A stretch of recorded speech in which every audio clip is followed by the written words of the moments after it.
नाज़रीन आदाब, प्रोग्राम चलती रहेगी ज़िंदगी में आपका बहुत इस्तकबाल करते हैं। मैं हूं आपके साथ हिना ज़ुबैर। नाज़रीन, हमारा ये ख़ास प्रोग्राम कोरोना के इस दौर में उन तमाम लोगों को सलाम पेश करता है, उनकी उन कोशिशों की सताइश करता है, दुनिया के सामने लाता है जिन्होंने इस मुश्किल दौर में भी ये साबित कर दिया कि अगर दिल में कुछ करने की चाहत हो, अगर इंसानियत की खिदमत का जज्बा हो तो कोई मुश्किल नहीं रहती। और इसीलिए ऐसे ही लोगों की बदौलत हम ये कहते हैं कि चलती रहेगी ज़िंदगी। नाज़रीन, चलिए सबसे पहले हम आपका इंट्रोडक्शन करवा देते हैं कि आज हमारे साथ कौन से दो ख़ास मेहमान रहेंगे। हमारे साथ रहेंगे हुसैन शेख साहब। हुसैन शेख साहब के बारे में आपको बता दें कि ये फाउंडर हैं, ट्रस्टी हैं, प्रिंसिपल हैं Holi star English high school से, मलाड से हैं ये। हुसैन शेख साहब, बहुत इस्तकबाल करना चाहेंगे आपका हमारे ख़ास प्रोग्राम चलती रहेगी ज़िंदगी में। जी, बहुत शुक्रिया, बहुत शुक्रिया। और हमारे साथ मौजूद हैं हमारी बहुत ही ख़ास जानी पहचानी मेहमान, हम सब की हर दिल अजीज़ डॉक्टर शहला अग्रवाल, जो कि कंसल्टेंट डर्मेटोलॉजिस्ट हैं। डॉक्टर शहला अग्रवाल, बहुत बहुत आपका वेलकम करना चाहेंगे अपने इस ख़ास प्रोग्राम में। शुक्रिया। तो नाज़रीन, चलिए अब हम आपको ये बताते हैं कि हुसैन शेख साहब ने आखिर ऐसा क्या कारनामा अंजाम दिया है, क्या ऐसा काम किया है जिसकी वजह से आज हम उनसे रूबरू हैं। हम आपको बताएं कि जहां एक जानिब तमाम प्राइवेट स्कूल कोविड पेंडेमिक में तालिब इल्मों को 1 पैसे की छूट देने को तैयार नहीं है, आप भी इस बात को जानते हैं। मुंबई के मलाड मालवाड़ी के Holi star English high school के नौजवान प्रिंसिपल हुसैन शेख ने अपने स्कूल के ज़रूरतमंद बच्चों के पूरे साल की, जी हाँ, पूरे साल की फ़ीस माफ़ कर दी। और सिर्फ फ़ीस ही नहीं माफ़ की, बल्कि इन ज़रूरतमंद तालिब इल्मों के घरों तक राशन भी पहुँचाया। हुसैन शेख ने ये मुश्किल सफ़र अकेले ही शुरू किया था, लेकिन अब उनके साथ एक कारवां बनता जा रहा है। तो आइए ज़रा हम आपको मिलवाते हैं मलाड के प्रिंसिपल और ओनर हुसैन शेख से। होली स्कूल के ये प्रिंसिपल हैं और डिटेल में जानेंगे कि आखिर इन्होंने क्या कुछ अपने बच्चों के लिए किया है। हुसैन शेख आज तमाम नौजवानों के लिए मिसाल राह बन गए हैं। 35 साल के हुसैन शेख मलाड मालवड़ी में Holi star English medium school के प्रिंसिपल और ओनर हैं। कोविड के इस मुश्किल दौर में हुसैन शेख ने अपने स्कूल में इक्तिसादी तौर पर बदहाल और जरूरतमंद तालिब इल्मों की न सिर्फ स्कूल फीस माफ की, बल्कि उनके अहले खाना तक राशन भी पहुंचाया। इस कार्य खैर के बारे में आइए खुद हुसैन शेख से ही सुनते हैं। मालवनी लगभग बहुत ही करीब इलाका है और यहाँ पर हम पिछले 13 साल से स्कूल चला रहे हैं और हमारे पास 1500 बच्चे पढ़ रहे थे, जिसके अंदर से हमने 1000 बच्चों की पूरे साल भर की फ़ीस को माफ़ कर दिया। हमने ये ध्यान दिया कि बच्चों के घरों में खाने के लिए नहीं था। हमारे पास पेरेंट्स जब पिछले बार लॉकडाउन लगा तो खाने की रिक्वेस्ट लेके हमारे पास आ रहे थे, तो हमने हमारे पास जो पैसे रखे हुए थे, जो मैंने अपनी बच्ची की एफडी के लिए रखा था, वो पैसा मैंने पूरा का पूरा हमने 20,000 राशन की किट बांट दिया पिछले साल में। देखिए, जब इंसान के लिए काम आता है तो बेशक सबसे ज़्यादा उसके दिल को सुकून मिलता है। तो मुझे लगता है ये सबसे बेहतरीन काम एक इंसान कर सकता था, जो मुझे मौका मिला और मैंने कर दिया। तलबा की पढ़ाई में रखना ना पड़े, हुसैन शेख ने इसके लिए भी शानदार पहल की और स्कूल के बाहर सपोर्ट फॉर स्टूडेंट का डोनेशन बॉक्स लगा दिया, जिसमें लोग बढ़ चढ़ कर मदद भी कर रहे हैं। सबसे अहम कि इस कार्य खैर के लिए उन्होंने अपना घर और अपनी अहलिया के जेवर तक बैंक में गिरवी रख दिए, अपनी एफडी तक तोड़ दी। हुसैन शेख की बेलौस काविशों की हर जानिब खूब सताइश की जा रही है। समझे कि मतलब फ्री में पढ़ रहे मेरे बच्चे, मैंने अभी तक फीस भरी नहीं है। अभी सर बोल दिए कि मतलब तुम्हारे सब बच्चे का फीस माफ हो गया। एक बच्चा हाई स्कूल यहाँ पास होके निकल गया है, 3 बच्चे हैं। खुशी तो होगी ना, परेशानी था, अभी परेशानी हट गई तो थोड़ा खुशी तो हो ही जाएगा ना इंसान को। यस सर, मेरी बेटी 1st स्टैंडर्ड में है, तो इन्होंने पूरा साल का फीस माफ़ किया और प्लस है ना, मुझे पूरा साल राशन किट भी मिलता रहा मंथ वाइज जो भी रहता है, क्योंकि मेरे हस्बैंड की जॉब भी बंद हो चुकी थी और रेंट पे हम लोग रहते हैं, तो इसके लिए थोड़ा सा फीस मेरा पेंडिंग रह गया था, तो सर ने वो भी क्लियरली माफ़ कर दिए और प्लस ये साल का भी 1000 रुपीज़ उन्होंने छूट दिए हैं। न्यूज़ 18 उर्दू हुसैन शेख और उनके साथ इस नेक काम में जुड़े तमाम लोगों की बेलौस खिदमत की सताइश करता है, नेक ख्वाहिशात का इजहार करता है। हुसैन शेख की काविशों ने ये साबित कर दिया कि अगर नियत नेक हो, कुछ कर गुजरने का जज्बा हो, तो कोरोना के इस मुश्किल दौर में भी यूं ही चलती रहेगी जिंदगी। तो नाज़रीन, चलिए अब हम खुद मुलाकात करेंगे हुसैन शेख साहब से। हुसैन शेख साहब, बहुत ही अच्छी आपने एक शुरुआत की, बहुत ज़्यादा आपको दिक्कतों का भी इस पे सामना करना पड़ा। हम सभी ने आपकी अभी ये तमाम जो कहानी थी वो देखी। हम आपसे जानना चाहेंगे, एक ऐसे मुश्किल दौर में जब नफ्सा नफसी का आलम था, एक ऐसे वक्त आपने इन तमाम बच्चों के लिए सोचा, क्या वो जज्बा रहा? जी, पहले तो मैं तहे दिल से आपके चैनल का और आप लोगों का शुक्रगुजार हूँ कि आपने इस छोटे से काम को पेश करने की कोशिश की समाज के अंदर। तो मैं बहुत तहे दिल से शुक्रगुजार हूँ आपकी सारी टीम का। और ये बच्चे नहीं, ये मेरे अपने बच्चे हैं और मुझे लगता है कि जो सर का लक़ब जो मुझे मिला है समाज के अंदर, ये इन्हीं बच्चों की वजह से मुझे मिला है। और ये बच्चे मेरे दिल से बहुत ज़्यादा जुड़े हुए। मैं इनके अंदर किसी इंजीनियर को देखता हूँ, कभी डॉक्टर को देखता हूँ और मैं कभी किसी को जज बनता हुआ देखता हूँ। तो मेरी ऐसी ख्वाहिश है कि ज़िंदगी में जब आगे जाए तो कोई छोटी या बड़ी तकलीफ़ें इनकी ज़िंदगी में ना आए, जिससे अपनी ज़िंदगी के अंदर पीछे रह पाए। और आखिरत में ऐसा है कि हमको भी समाज के अंदर अपना योगदान देना है। तो मुझे लगता है कि ये एक मेरा छोटा सा योगदान था समाज के लिए। जी बिल्कुल। और सबसे अच्छी बात जो हमने देखी वो ये देखी कि न सिर्फ आप खुद आगे आए, बल्कि आपने अपने स्कूल के जो तमाम असातिज़ा, जो टीचर्स आपके साथ काम कर रहे थे, उनको भी आपने अपने तरीक़े से मनाया। उन्होंने भी हाफ सैलरी में आपके साथ काम करना जो है उसके ऊपर वो रज़ामंद हुए। इसकी कहानी भी जानना चाहेंगे। जी, मैं आपको बता दूं कि जब पहली बार जब लॉकडाउन लगा 22 मार्च को, तो लगभग किसी को अंदाज़ा ही नहीं था कि ये इतना भयावह होने वाला है।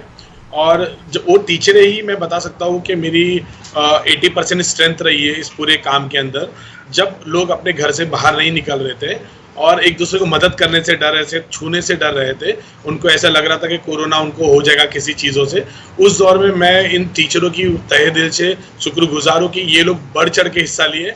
और ना ही इन्होंने काम किया, बल्कि इन्होंने कभी किसी भी अपनी सैलरी को लेकर या किसी भी अपनी घर की ज़रूरत को लेकर इन्होंने स्कूल के पास नहीं आए।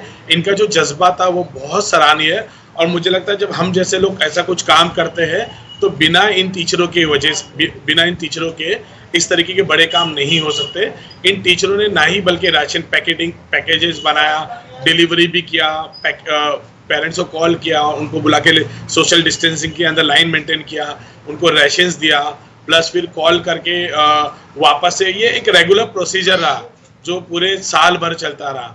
और ये मैं तहे दिल से इनका शुक्रगुजार हूँ कि इन्होंने जिस तरीके से इस काम को अंजाम दिया वो बहुत सराहनीय है।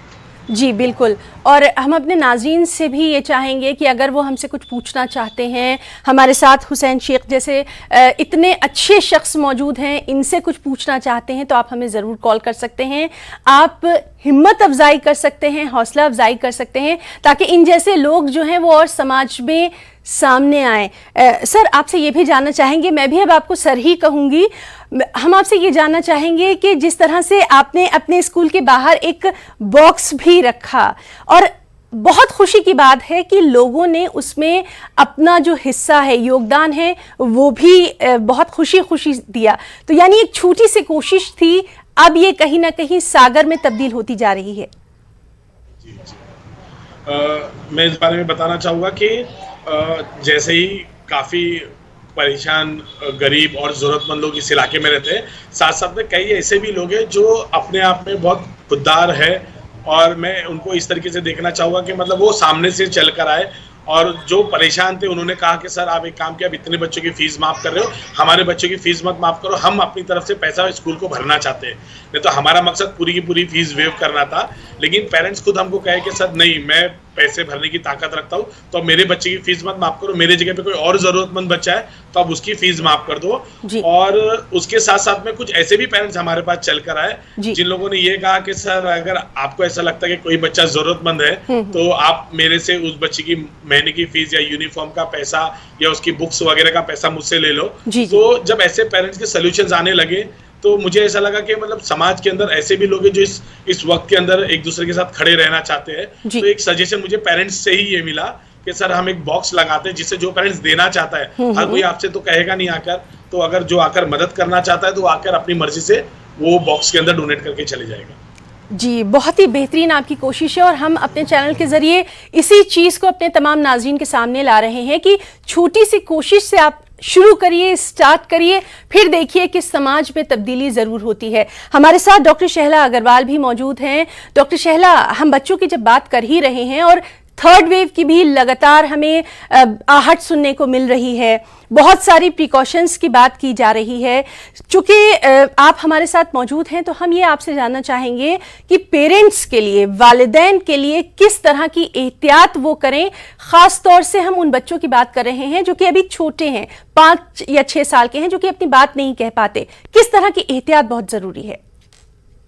सबसे ज़रूरी है ना ये है कि हमें अपनी पॉपुलेशन को वैक्सीनेट करना है, तो पेरेंट्स को खुद को वैक्सीनेट करना बहुत ज्यादा जरूरी है, क्योंकि जब तक हम वो एक सुरक्षा कवच, एक घेरा नहीं बनाएंगे तब तक हम अपने बच्चों को बचा नहीं पाएंगे। तो होता यह है कि सेकेंड वेव में आपने देखा कि यंगर पॉपुलेशन 35 to 45 पकड़ी गई, वो इसलिए क्योंकि एल्डर पॉपुलेशन को हम ऑलरेडी वैक्सीनेट कर चुके थे, कर रहे थे। तो अब सबसे जरूरी ये है कि हम अपने पेरेंट्स जो हैं अपने आपको वैक्सीनेट करें, बिल्कुल भी कतई डरे नहीं। ये जो एक मरहले चल रहे हैं कि वैक्सीनेशन से ये हो जाता है, वो बिल्कुल गलत है। देखिए, कोई भी वैक्सीनेशन जब होती है तो उसका एक दिन का साइड इफेक्ट होता है, एक्चुअली वो ये बताता है कि वैक्सीन काम कर रही है। तो आप अपने आप को वैक्सीनेट करें। बच्चे अभी स्कूल इस साल तो नहीं जाएंगे, और कोरोना के साथ दिक्कत ये है कि ये जो हमारे जो तरीके हैं, जैसे मास्क लगाना, सोशल डिस्टेंसिंग रखना, ये हमारी जिंदगी का हिस्सा बनना पड़ेगा। ये कहीं जाने वाला नहीं है अभी, तो थके नहीं अभी। और अपने बच्चों को भी, जैसे आजकल के बच्चे, वो एक बहुत ही क्यूट सा वीडियो चल रहा है कि जो जनरेशन है जो 2 साल बड़ी है, उन्हें तो ये पता ही नहीं है कि बिना मास्क के बाहर नहीं जाते। तो ये सब अच्छी आदतें हैं, अच्छी तरबियतें हैं जो हमें अपने बच्चों को देनी है कि किस तरह आपको अपने आप को बचा के रखना है। लेकिन बच्चा तो कुछ कह नहीं पाएगा, बिल्कुल बिल्कुल, आप ही उसके ताबेदार हैं। तो आपको खुद को अपने आप को वैक्सीनेट करना और अच्छी आदतें को शुमार रखना अपनी जिंदगी में। सब लोग थोड़ा सा थक गए हैं, पर थकने से काम अभी नहीं चलेगा। बिल्कुल, आपने ठीक कहा कि थकने से काम अब नहीं चलेगा, और इसीलिए हम ये खास प्रोग्राम लेकर आए हैं जिसका नाम है चलती रहेगी जिंदगी। तो नाज़रीन, हमारा ये प्रोग्राम जो है ये यूं ही आगे भी जारी रहेगा। यहाँ पर हम एक छोटा सा ब्रेक लेना चाहेंगे और ब्रेक के बाद हमारे दोनों खास मेहमानों के साथ हमारी ये बातचीत जारी रहेगी।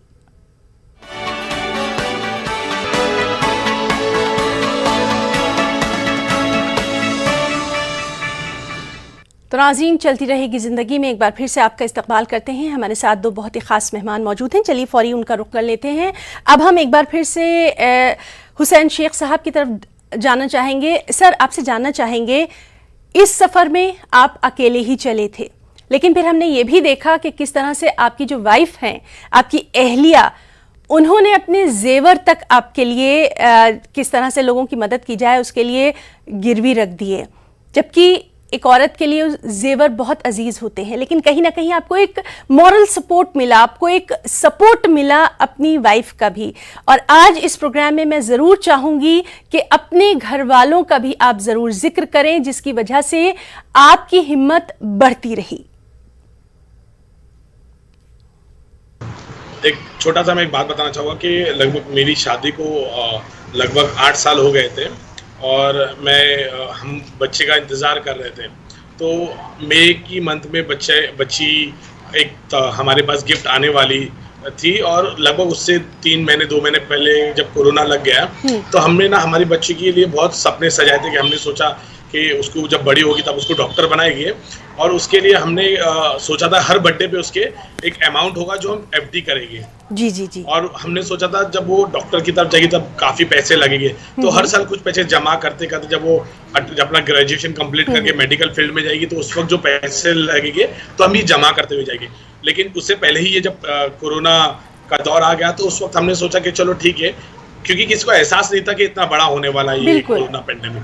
तो हमने ऐसा सोचा था कि अभी जून वगैरह आ जाएगा तो फिर थोड़े से माली हालत ठीक हो जाएंगे, तो उसके हिसाब से हम वापस से एडमिशंस जब आना चालू हो जाएगी तो पैसे जमा हो जाएंगे।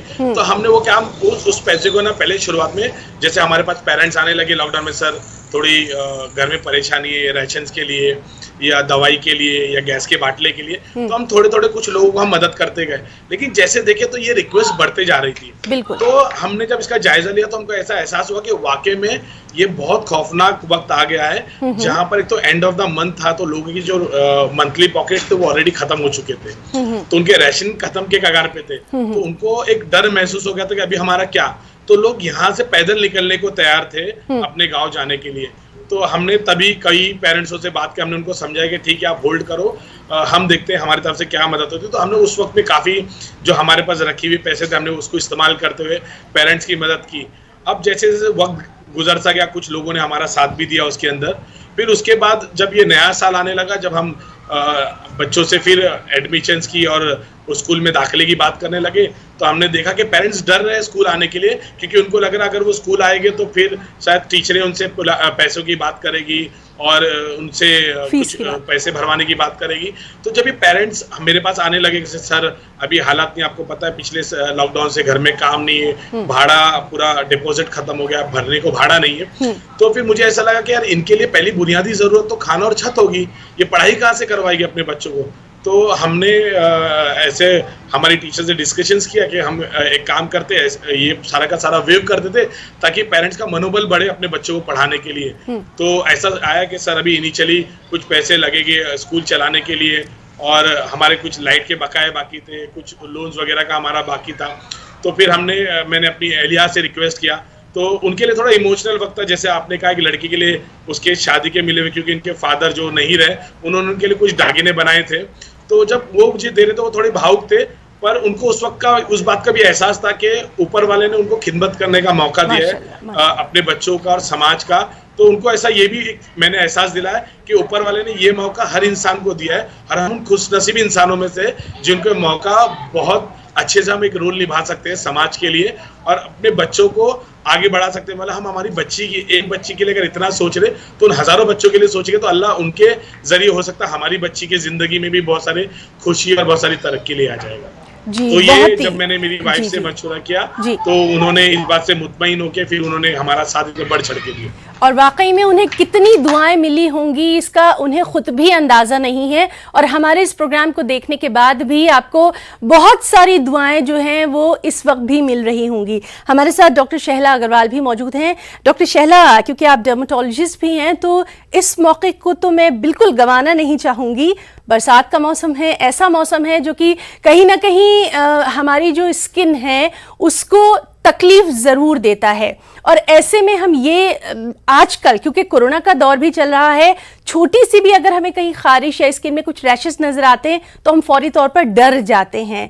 इस तरह की सिचुएशन में किस तरह से हम अपनी स्किन का ख्याल रखें ओवरऑल? सिर्फ लेडीज़ की बात नहीं है, लेडीज की बात नहीं है, स्किन तो ह्यूमन स्किन है। और आजकल तो हम मास्क एक्ने बहुत देख रहे हैं, बिकॉज मास्क पहनना बहुत जरूरी हो गया है, पसीने आ रहे हैं।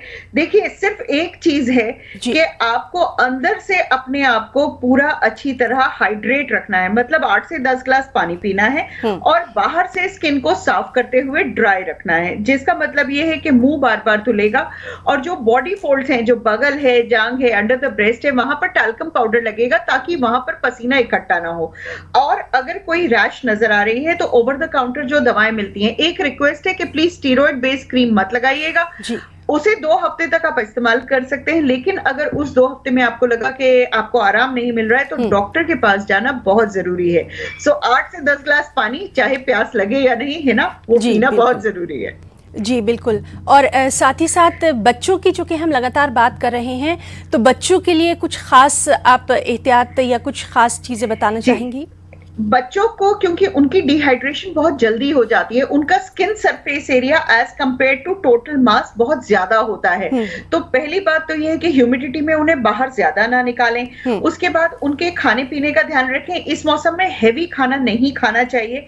दूसरा, इस मौसम की जो एक सबसे बड़ी प्रॉब्लम होती है वो होती है कीड़े। तो तरह तरह के आजकल जब हम क्लिनिक बैठते हैं तो बहुत सारी ये सब नजर आता है। तो कोशिश करें कि बच्चे को बाहर अगर निकालें तो पूरी बाजू का कुर्ता और पजामा पूरा पहन के निकालें, और जो एरिया खुला है उसमें कैलामीन लोशन लगाते रहें। तो आप अपने बच्चे को बचा लें, वो ज्यादा जरूरी है, रादर देन के कुछ प्रॉब्लम हो जाए और उसके बाद आप ट्रीटमेंट के लिए भागें। जी बिल्कुल, बहुत ही ज़रूरी मालूमात आपने इस वक्त हमारे जो तमाम नाजरीन हैं, ख़ासतौर पर जो वालिदैन हैं उनके लिए दी है, और लगातार आपसे बातचीत हम इस तरह से जारी रखेंगे। हमारे साथ चूँकि हुसैन शेख सर भी मौजूद हैं, हम उनका रुख करना चाहेंगे। सर, हम आपसे जानना चाहेंगे, जिस तरह से आपने कहा कि छोटी सी मदद आपने शुरुआत की थी, आपके आसपास के लोगों ने भी उसमें आपकी मदद की, लेकिन हम आपसे ईमानदारी से जानना चाहेंगे, बहुत सारे लोग ऐसे हैं जो बड़े बड़े दावे करते हैं, बहुत सारे ऐलानात भी हम सुनते हैं, बहुत सारी पॉलिटिकल पार्टीज भी बड़ी बड़ी बातें करती हैं। इस सबसे मुश्किल दौर में क्या आपके आसपास भी ऐसे कुछ लोग खड़े नजर आए जो कि आपकी इस जो खिदमत आप कर रहे हैं उसमें आपका साथ दे सकें? जी, जैसे कि बिल्कुल आपने सही कहा कि जो सरकारी जो चीज़ें होती है, जैसे कुछ राशन का अनाउंसमेंट हुआ था, चीज़ें हुई थी, तो इतना आसान नहीं होता है ज़मीनी तक पहुंचना, क्योंकि ये मुंबई शहर है, ये मालवनी है जो मुंबई का दूसरा सबसे बड़ा झोपड़पट्टी है धारावी के बाद में। इसके 2 किलोमीटर के दायरे के अंदर लगभग 5 लाख लोग रहते हैं, जो कि अपने आप में बहुत बड़ा नंबर है जी। और यहाँ पर जो ज़्यादातर लोग हैं ये ऐसे लोग हैं जो गांव से यहाँ पर मजदूरी करने के लिए आए, जिन 2 से 2,500 रुपए के भाड़े के अंदर ये लोग रहते हैं, जिसमें इनके पास ना प्रॉपर डॉक्यूमेंट्स होते हैं और ना ही उनको कोई सहूलियत मिल पाती है। तो जब ऐसे पेरेंट्स चाहते हैं कि वो स्कूल में पढ़ाए अपने बच्चों, हर एक की ख्वाहिश होती है अपने औलाद को अच्छी जगह पे पढ़ाए, बेहतर एजुकेशन दे, अच्छा इंसान बनता देखे, तो जो हमारी जैसी जो अफोर्डेबल प्राइवेट स्कूल्स होती है, जो स्लम्स में चलती है, उनकी अपने अलग बहुत सारे चैलेंजेस होते हैं। लेकिन ऐसे तौर पे कई समाज के अंदर अच्छे लोग भी हैं जो हमारे जैसी स्कूल्स की सहायता करते हैं, मदद करते हैं, सामने आते हैं। जैसे मैंने कुछ पेरेंट्स के बारे में बताया कि खुद चल कर आए और उन्होंने कहा कि सर अगर ऐसे कोई बच्चे हैं जिनको मैं बुक्स दे सकता हूँ या मैं किसी की मदद कर सकता हूँ किसी भी तरीके से, तो ऐसे भी लोग काफ़ी इस कारवां में जुड़े। और बेशक जब साफ नियति से जब हम किसी काम को शुरू करते हैं तो ऊपर वाले की बहुत मदद आती है। नहीं तो मुझ जैसे इंसान के लिए लगभग 20 से 25 हज़ार राशन किट बांटना पूरे साल भर तक का, ये मुझे लगता है मैं अपनी सारी जिंदगी भर की भी कमाई लाके कर दूं तो मुझे नहीं लगता मैं कर पा सकता था। जी बिल्कुल। और हुसैन शेख साहब, हम यहाँ पर आपसे अपने स्कूल के बच्चों के लिए एक मैसेज ज़रूर चाहेंगे कि उनके प्रिंसिपल सर उनके लिए क्या मैसेज देना चाहेंगे? जी, पहले तो मैं एक छोटा सा मैसेज अपने समाज के लोगों को देना चाहता हूँ कि मैं अपनी फैकल्टी के लोगों को देना चाहूँगा जो हम मुझ जैसी अफोर्डेबल प्राइवेट स्कूल चला रहे हैं। तो मैं आपसे रिक्वेस्ट करूँगा कि आप लोग अपने पेरेंट्स को समझिए, अपने बच्चों को समझिए, उनकी माली हालत को समझिए। हम जैसे अगर स्कूल चलाने वाले अगर परेशान हो सकते हैं तो जो रोज़मर्रा जो हैंड टू माउथ वाली ज़िंदगी जी रहे हैं उनकी हालत और मुश्किलात है। तो मुझे लगता है, मेरी अपील है आप लोगों से, आप लोग भी अपने फीसों में रियायत दें और तमाम हिंदुस्तान की, क्योंकि ये जो वक्त है ये अपने हिंदुस्तान के लिए कुछ करने का वक्त है, अपने समाज के लिए कुछ करने का वक्त है। मुझे लगता है अगर इस वक्त में अगर हम हमारे बच्चों को संभाल पाए तो हो सकता है आने वाले वक्त में हमारे देश को अच्छे डॉक्टर्स, इंजीनियर्स दे पाएंगे जो हमारे देश के नाम को रोशन करेंगे। और मैं अपने बच्चों को ये रिक्वेस्ट करना चाहूँगा कि जिस तरीके से मेरी एक छोटी सी मदद उनकी ज़िंदगी एक बड़ी तब्दीली ला रही है, तो मैं चाहूँगा ज़िंदगी में जब भी उनको मौका मिले तो वो समाज में कुछ ऐसा काम करे कि उस काम की वजह से समाज के अंदर कुछ और लोगों की ज़िंदगी में बेहतर तब्दीली है और ये चैन चलती रहे। जी बिल्कुल, चेन तो चलती रहेगी, जिस तरह से ज़िंदगी जो है वो चलती रहेगी। किसी को थैंक यू कहना चाहेंगे दिल से? जी, किसी को शुक्रिया आप अदा करना चाहें यहाँ पर हमारे इस मंच से? मैं तहे दिल से मैं आपका और आपके न्यूज़ चैनल्स का, जहाँ पर आज के दौर में चैनल्स अपने अपने अलग तौर पे अपनी काम के मतलब अपने चैनल्स को दिखाने के लिए अलग अलग चीज़ें यूज़ करते हैं। वहीं पर आपका चैनल एक बहुत ही बुनियादी मसला जो इंसानों से जुड़ा हुआ मसला है, उन मसलों को उठाकर लोगों को तक पहुंचाने का काम कर रहा है। मुझे लगता है बहुत सराहनीय है, क्योंकि इस तरीके की पॉजिटिव न्यूज़ होती है जो समाज में दूसरों लोगों को मोटिवेट करती है। मुझे नहीं पता कि मेरी बातें किन लोगों तक पहुंच जाए और उनमें से कुछ लोग और करिश्माई काम कर ले समाज के अंदर, जिनसे लाखों करोड़ों लोगों को फायदा हो जाए। तो मैं तहे दिल से आपके चैनल का शुक्रगुजार हूँ और मैं तमाम उन टीचरों का जिन्होंने इस पूरे मेरे काम के अंदर मेरा कंधे से कंधा मिलके बल्कि कहीं कहीं पे मुझसे ज़्यादा काम किया हुआ है, तो उनका मैं तहे दिल से शुक्रगुजार हूँ। मैं अपनी बच्ची और मैं अपनी फैमिली, मेरी वाइफ मिसेस, उनका बहुत तहे दिल से गुजार हूँ और सारी समाज सेवाएं संस्थाएं NGOs का तहे दिल से शुक्रगुजार हूँ, जिन लोगों ने पूरे साल भर हमारे साथ में कंधे से कंधा मिला के रखा और हमारे बच्चों के साथ में खड़े रहे। तो बहुत बहुत तहे दिल से धन्यवाद। बिल्कुल, और आपकी इसी कोशिश की, इस जिस तरह से आपने खिदमत की है पूरे समाज की, बहुत अच्छी बात आपने कही कि अगर हर हिंदुस्तानी ये समझ ले कि उसका एक फ़र्ज़ भी है इस हिंदुस्तान के लिए, तो वाकई हमारा ये हिंदुस्तान जो है पूरी दुनिया में जो अपनी ख़ास पहचान रखता है, अपने रंगों के लिए जाना जाता है, तहज़ीब सक़ाफ़त के लिए जाना जाता है, उसका एक अलग ही नाम होगा। और आप जैसे हिंदुस्तानियों पर तो वाकई हम सबको फ़ख्र है। तो नाज़रीन, आज हमारे जो ये ख़ास मेहमान रहे, हमारी इनसे बातचीत जो है वो आप तक ज़रूर पहुंची होगी। और जिस तरह से सर ने कहा कि उनकी ये कोशिश है कि समाज के दूसरे लोगों तक भी ये पैगाम जाए, ये मैसेज जाए कि आप जहाँ कहीं भी हैं वहाँ से अच्छे काम की शुरुआत करिए। कोरोना को हराना हम सबके आपसी राब्ते से ही ये मुमकिन हो सकता है। और इसीलिए हम हमेशा ये कहते हैं कि इसी तरह से अगर हम चलते रहे, साथ चलते रहे, एक दूसरे का हाथ पकड़कर चलते रहे, तो चलती रहेगी ये ज़िंदगी भी। दोनों ख़ास मेहमानों का हम बहुत बहुत शुक्रिया अदा करना चाहेंगे। हमारे साथ डॉक्टर शहला अग्रवाल रहीं, जिन्होंने अपना कीमती वक्त दिया, साथ ही साथ हुसैन शेख साहब रहे, जिन्होंने अपना यहाँ पर कीमती वक्त दिया। हमारी पूरी न्यूज़ 18 उर्दू की टीम को इजाज़त दीजिए। आदाब।